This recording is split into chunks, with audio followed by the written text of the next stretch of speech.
係咁，網友，我哋好多人喺英國啦，咁我就講講英國呢單政治新聞啊。琴日傳出施紀賢辭職，點解呢？佢 book 咗上電視台演講，好少呢個首相上去電視台演講，一定係有嚴重嘅國安事件或者辭職嘅。咁啲人估佢辭職，結果唔係，呢個就係究竟佢做咩呢？即係咁樣。好啦，江美儀成為代言人1週年，好難得佢買咗400盒臘腸送俾大家。邊個買呢隻 M&N 呢？488蚊送2盒臘腸喎。呢個如果你食得內臟嘅呢，2盒鵝潤腸呢係460蚊喎。呢個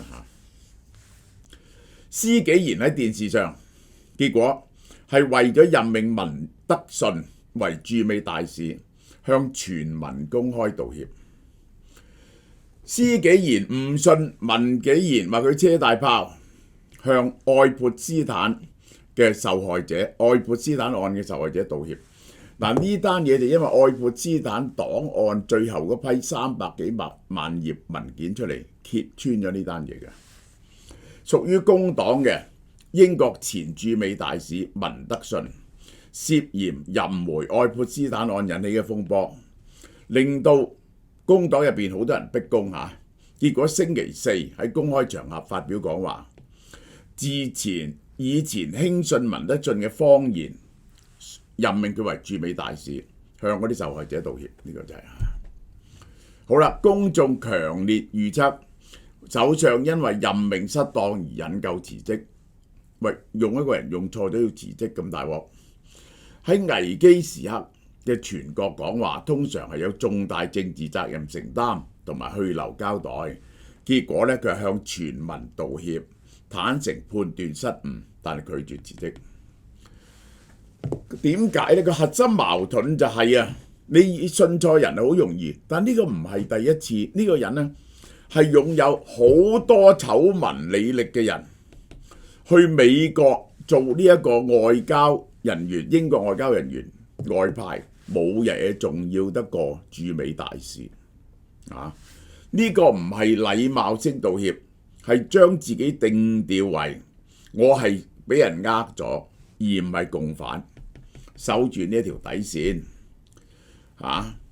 承認誤信文德信嘅謊言，作出任命，將責任推向被任命者嘅欺騙，強調自己係受騙而作出錯誤嘅判斷，唔係明知故犯嘅共犯，向全體國民同受害者致歉，用謙卑嘅態度挽回公眾信任。呢一個係點解？但係點解受騙之說難以服眾呢？因為文德森唔係一個政治素人，喺政治度幾十年，呢個人做過無數重要嘅職位，係眾所周知嘅風險人物。過去好多嘅爭議同埋醜聞，施紀賢身為資深政治領袖，而且仲係檢察總長嚟添，你應該對呢啲人好有經驗。你點能夠信一個有咁多案底嘅政客呢？外界質疑，聲稱如果對文德森過去一無所知，或者輕易受騙，就得兩個結果嘅啫。一係你就車大炮，一係咧你嘅判斷力好差。施紀賢承認喺背景審查 vetting 嗰陣時咧，針對文德森同埋愛潑斯坦嘅關係咧，係親口問過呢個文德森。佢知道兩個人嘅關係咧，延續到愛潑斯坦定罪之後咧，呢一個文德森仲同愛潑斯坦係有好多嘅 communication。喂，呢樣嘢你已經要小心喎。雖然進行咗審查，但選擇聽文德森嘅説辭，結果證明係謊言，話佢咧同佢唔係好密切。衝擊總結意味着首相唔係盲目，明知有污點風險，決定壓住俾佢，俾個咁重要嘅職位佢。呢次揭出嚟有兩樣嘢，就係咧呢個唔係純粹呢一個係一個私德嘅問題，係泄漏國家機密、出賣國家嘅問題。2008年金融危機，呢一個文德森向愛潑斯坦呢啲文件揭露咗出嚟嘅，喺啲 email 度轉交機密政府簡報、市場敏感資訊。衛報調查報導涉及英國政府稅務計劃同資產出售意向白廳文件。呢個係點樣去救市當時英國嘅稅務計劃，同埋有啲資產要賣嚟到 raise 錢，係賣200億英鎊嘅。有邊啲資產英國政府冇用嘅，咁就整張清單出嚟。咁而家咧就話咧，佢將張清單咧就俾咗愛潑斯坦 Epstein， 叫佢俾意見，邊啲應該賣，邊啲唔應該賣。咁當然 Epstein 係會知道邊啲買翻嚟好着數咧，同人哋夾。呢類資訊雖然唔係完整交易清單，但係產生巨大嘅市場優勢，可以愛嚟揾着數，係嚴重嘅廉政風險同埋國安漏洞。呢啲咁樣嘅係唔可以外泄嘅嘢嚟嘅。涉嫌提供希臘歐債救援方案發佈時刻同內幕進度，哇！呢個嚴重。呢一個衛報透露，文德森涉嫌向愛潑斯坦提供咗歐元區嘅救援方案，涉及5000億歐元，其後增加到7500億歐元。喂，呢個好嚴重，佢早10個鐘頭前俾咗愛潑斯坦，愛潑斯坦可以發大達，好多人發大達，而係揾咗呢個歐洲嘅着數。點解啊？譬如用低價嚟到買咗嗰啲債咯，希臘嘅債咯，又或者買咗歐洲嘅股票咯，因為個系統性風險解除咗。呢個係一個呢啲消息就足以發達㗎啦。呢個係嚴重嘅 insider trading 同埋泄密，嚴重嘅廉政風險同國安漏洞。以 Epstein 嘅手段有10個鐘頭啊，為可以一單咁嘅嘢可以揾100幾廿億。好啦，性質改變由政治八卦升級為國安危機。政府想控制文德信文件嘅公開範圍，結果被逼要國會情報安全委員會介入審核。事件咧已經唔係政治醜聞，係國安敏感資訊級別。首相仲唔公開説明呢，就會失控。呢就係結果，首相嚴厲定性，佢背叛咗我哋嘅國家，一再車大炮，不但只令人憤怒，亦需要行動，即係會追究佢。呢一個形容2008年金融海嘯間泄漏敏感資料呢一個行動呢，係極度震驚同埋 shocking 嘅止血措施。跟住採取咗啲咩行動呢？嗱，我一陣解釋俾你。由樞密院除名到刑事調查，除名可以由乜嘢度除名呢？ Privy Council 咧，樞密院呢係英國較早時期嘅權力組織，然後先至有國會。最早咧就係樞密院，即係英皇嘅顧問團。呢個係而家咧係象徵式嘅啫，名譽式嘅啫。同 Charles III 夾埋，將佢喺顧問名單除名。司法調查，全力配合警方調查公職人員行為不當，好可能有刑事起訴。政治切割，用最強烈嘅語言背叛、譴責，同佢劃清界線。好啦，我講下呢個人，呢個就係文德森啊。呢個文德森係點呢？好明顯一個好聰明嘅人啊！佢係牛津大學嘅 PPE 畢業。你知牛津大學咧最叻嘅人係讀 PPE 喎，讀3個 major， 呢個梗係好難啦。Politics、Philosophy and Economics， 哇！呢3樣嘢難啃咯。讀出嚟嗰啲人咧係預備從政必要時做首相嘅人，做內閣大臣嘅人咧，先至喺牛津讀 PPE 嘅。呢個人咧係一個 spin doctor，係一個政治操盤手。曾經喺幕後屢次幫工黨操盤，佢係幫 Tony Blair 上位嘅，所以同新工黨定義新工黨呢，佢有好大嘅份嘅，所以一路對工黨有好大嘅影響力。灰色操作，遊走於成日都喺規則邊緣嘅利益衝突、公權力同私人關係界線模糊，係穩着數嘅。財務同決策唔透明，佢屢次都唔死得，所以咧就叫不死鳥。人哋咧已經，如果人哋學佢咁咧，一次已經謝咗噶啦，佢唔係屢次翻出嚟嘅。證據檔案2度辭職嘅內閣記錄，嗱佢幫 Tony Blair 掌握 media 嘅，佢係掌握 media 宣傳同埋 spin doctor 嚟嘅。第一次1998年喺 Tony Blair 任內，涉及一種冇充分申報嘅財務安排，借錢 Robinson Loan 要辭職，佢又做翻喎。2001年走咗去北愛做北愛事務大臣，幫軍火醜聞嘅印度富商呢個 Hinduja 攞英國護照，結果又要辭職，先做呢一個係呢個內閣，呢個已經係商務部，然後咧就走去北愛大臣。好啦，咁佢咧就走咗去歐洲，嗰陣時英國係歐盟嘅一部分啦，歐盟做貿易專員，佢做歐盟貿易專員就點咧？2008年啊，佢同呢個德里帕斯卡 （Deripaska） 登咗去希臘呢個科夫島嘅遊艇嗰度住啊，呢啲係住幾日嘅。因為德里帕斯卡咧係俄羅斯鋁業聯合公司嘅老細，而文德森做緊乜嘢？做歐盟貿易專員期間係決定寬減鋁材嘅關稅。你係咪水洗都唔甩啊？你同佢關係密切，結果你2次寬減咗由俄羅斯入口歐盟嘅鋁質關稅。呢雖然否認利益衝突，但事件成為英國政壇嘅經典醜聞，嚴重嘅輿論抨擊，捉唔到你，但係人都覺得可疑啦。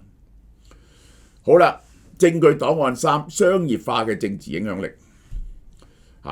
離開政治前線，佢就同文德森咧就同人哋創造咗間叫 Global Council， 制定規則，然後靠規則獲利。呢個規則為 Deripaska 嗰個俄國佬嘅公司提供顧問服務。外界強烈質疑政治人物同影響力係唔係可以愛嚟變現錢嘅。好啦，然後又到咗白高敦做首相咯。犀利啦！因為佢已經冇選舉嘛，去咗歐盟唔使選舉，點樣可以做英國嘅內閣大臣呢？除非佢喺上議會有席位，佢係貴族。因為咧最早嗰時咧好多嘅首相都係出自呢個上議院嘅，嗰陣時係你無論係上議院或者下議院嘅議員咧都可以做內閣，做個內閣同首相嘅。封咗佢做呢個終身貴族入上議院，兼任商務大臣，繼續擔任首席大臣 First Secretary of State， 接近副首相。佢越多醜聞，佢越升得高級，體制慣性，只要有操作能力，踩踏紅線嘅記錄可以被政治需要而遮蓋。好啦，呢次事件呢構成咁大嘅爆發力，不僅涉及愛潑斯坦，涉及泄密同俄羅斯線嘅回鑊，因為佢涉及2次嚴重嘅泄密同埋 insider trading。新文件顯示文德信係嘗試透過 Deripaska 協助愛潑斯坦處理俄羅斯簽證安排。其實又翻去佢條俄羅斯線，係為愛潑斯坦搭上呢個俄羅斯線。政界人物寡頭資本，呢個就係俄羅斯性犯罪富豪，就搭咗一個咁嘅人物。人脈簽證資訊機會嘅灰色交互系統，呢個就係好啦。咁呢個呢啲人就係而家涉及安德魯王子同 Maxwell 啊，即係咧佢哋覺得咧呢一個邊個呢個曼德森啊，係介紹佢入英國上流社會嘅，呢啲嘢全部都要怪佢，佢係一個 gate opener。呢一個係 Maxwell 啊，呢個係 Maxwell 啊，係已故嗰個大亨呢個 Maxwell 個女，愛潑斯坦嘅女朋友，被控替已死去嘅前男友長期犯罪，招募訓練未成熟嘅少女俾權貴淫樂，喺6項誘拐未成年賣淫重罪控5項有罪。2022年紐約法院判處20年監。Maxwell 好啦，2014年安德魯透過愛潑斯坦販運17歲少女去住處進行性侵。嗱，佢開頭否認，已經係屢次俾英皇啊，以前係英女王，後來咧就係 Charles III 就開始咧就係一路疏遠佢，同唔使佢做皇室嗰啲嘢嘅。2020年退出公職，其榮譽軍銜皇室贊助人身份2022年1月俾英女王撤銷。2025年愛潑斯坦檔案出嚟，大鑊，唔係嗰個女仔啊，佢去同佢性侵嘅女仔係死咗啊！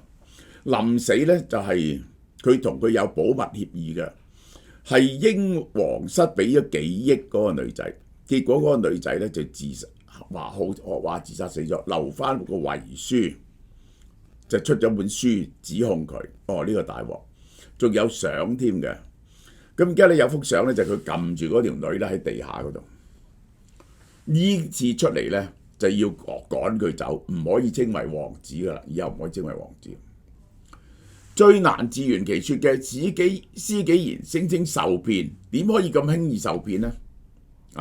反對派話：你話唔知，你去 Google search 下就得啦。議職公開資訊已經讓任何盡職審查拉響紅燈，呢個係最重要嘅問題係司紀賢究竟係審查機制失效啊，還是審查到出嚟佢嘅政治指令係冚過？如果係受騙，咁呢個首相辦公室嘅風險監管情報質素係咪低到不可以接受呢？即係蠢呢？如果你咁樣都審查唔到，我哋點信得過你個首相府係有足夠嘅能力去審查嗰啲人而給予適當嘅任命？嗱，呢個一個可能性。如果唔係受騙，你明知佢係咁嘅，明知風險任用，喂，你係咪同佢有咩勾結啊？而家呢個道歉啊係唔得嘅，係要問責嘅，你就應該落台。任何一條成立都係首相級別嘅失分，而文德森係醜聞越多官越大，司紀賢要清楚解釋點解仲要任命此人呢個呢就係好好聽嘅故仔。咁我仲有好多好聽嘅故仔講俾大家聽嘅。呢個我哋嘅新減價啲湯未試過咁平嘅88蚊3包，呢個就係呢一個好耐冇得供應噶啦。日本和牛漢堡150克原本48蚊賣28蚊，係好抵食嘅，好好味。你翻去買食下喺餐廳度咧，呢個咧係賣晒嘅，所以一路都冇得供應，好唔好啊？大家多多幫襯。迎春接福，又到咗家人團聚嘅時間啦，一齊享受翻個熱辣辣嘅盤菜啦，真係好幸福嘅。新春盤菜8人份量同12人份量，俏貓貓搜羅最名貴嘅食材，係加咗料嘅。今次有富貴原隻12頭鮑魚、如意鮑汁、花膠筒、韓國大蠔豉、原粒北海道瑤柱，唔少得嘅花菇啦，呢個南乳豬手粒啦、螺片啦、豬肚啦、家鄉炆腩仔啦、爽滑蝦丸啦、炸魚蛋啦、富貴貴妃雞啦，配埋好意頭嘅富貴發財，即係發菜、蘿蔔、芋頭枝竹，形質豐富又足料。8人份量，原價1488，新春價1288。12人份量，原價1988，新春價1688。門市同網站咧都有得訂嘅，即日起到2026年2月9號，價格包埋送貨服務，偏遠地方除外。注意，今年嘅送貨咧只喺樓下交收唔想送上樓嘅。而材料、而村屋咧就喺村外交收，送貨日期2月7號到2月20號，預約送貨要5個工作天。大家可以咧嚟門市自己攞嘅喎，如果嚟門市自己攞嘅咧，會送一個古法羊腩煲俾你哋嘅。由於新鮮喺香港製造，每日數量有限，售完即止。希望大家食過新春盤菜，身體健康，福滿團圓。